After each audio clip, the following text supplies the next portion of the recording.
ఆడబిడ్డలందరికీ సద్దుల బతుకమ్మ శుభాకాంక్షలు తెలిపారు మాజీ మంత్రి హరీష్ రావు. ప్రపంచంలోనే పూలను పూజించే ఏకైక పండుగ మన బతుకమ్మ అని చెప్పారాయన. బతుకమ్మ పండుగ మన ఆత్మగౌరవ ప్రతీక అన్నారు. సిద్దిపేట జిల్లా కొండపాక మండలం మర్పిడ విజయ దుర్గామాత ఆలయాన్ని హరీష్ రావు దర్శించుకున్నారు. శరన్నవరాత్రి ఉత్సవాల్లో పాల్గొని అమ్మవారికి ప్రత్యేక పూజలు చేశారు. ఆలయ పండితులు హరీష్ రావుకు తీర్థ ప్రసాదాలు అందజేశారు. హరీష్ రావు వెంట ఎమ్మెల్సీ వంటేరు యాదవరెడ్డి, మాజీ ఎఫ్డీసీ చైర్మన్ వంటేరు ప్రతాప్ రెడ్డి, మండల బీఆర్ఎస్ నాయకులు ఉన్నారు. అందరికీ బతుకమ్మ దసరా పండుగ శుభాకాంక్షలు తెలియజేస్తా ఉన్నాం. ముఖ్యంగా ఈ బతుకమ్మ పండుగ ప్రపంచంలోనే తెలంగాణకు ప్రత్యేక స్థానాన్ని తెచ్చిపెట్టేటువంటి పండుగ బతుకమ్మ పండుగ. ప్రపంచంలో పుష్పాలను పూజించే గొప్ప సంస్కృతి అది తెలంగాణకే దక్కింది. ఈ తెలంగాణ పండుగ ఇవాళ విశ్వవ్యాప్తమైంది.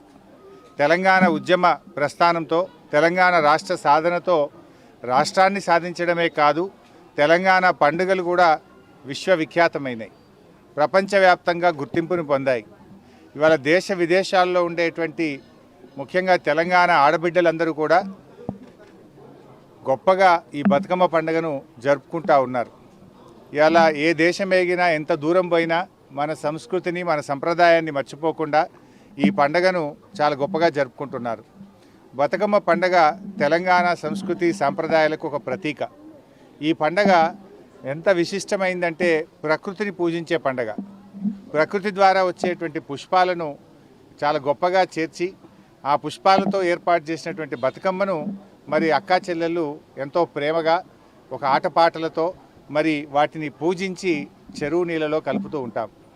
దీని వెనుక సైన్స్ కూడా ఉంది. వర్షాకాలంలో అప్పుడే చెరువులోకి కొత్తగా నీళ్ళు వచ్చి చేరుతాయి. ఆ చెరువు నీళ్ళలో మరి కొత్తగా వర్షపు నీరు చేరుతుంది కనుక చెరువులో ఆ వర్షపు నీరులో కొంత క్రిమికీటకాలు ఉంటాయి. అవన్నీ శుభ్రం కావాలంటే మరి మనం వాడేటువంటి తంగేడు పువ్వు కానీ, గొనుగు పువ్వు కానీ, ఈ పువ్వులన్నీ కూడా ఆ నీళ్ళలో వేయడం ద్వారా ఆ నీళ్లు పరిశుభ్రంగా మారేటువంటి గొప్ప సైన్స్ కూడా దీని వెనుక ఉంది. అంటే పూర్వకాలంలో మన పెద్దలు ఎంత గొప్పగా ఆలోచించారో దీన్ని బట్టి మనం అర్థం చేసుకోవచ్చు. ముఖ్యంగా తెలంగాణ ఆడపడుచులు ఎక్కడికి పోయినా కూడా బతుకమ్మప్పుడు తల్లిగారింటికి రావడం, బంధుమిత్రులందరినీ పిలుచుకోవడం,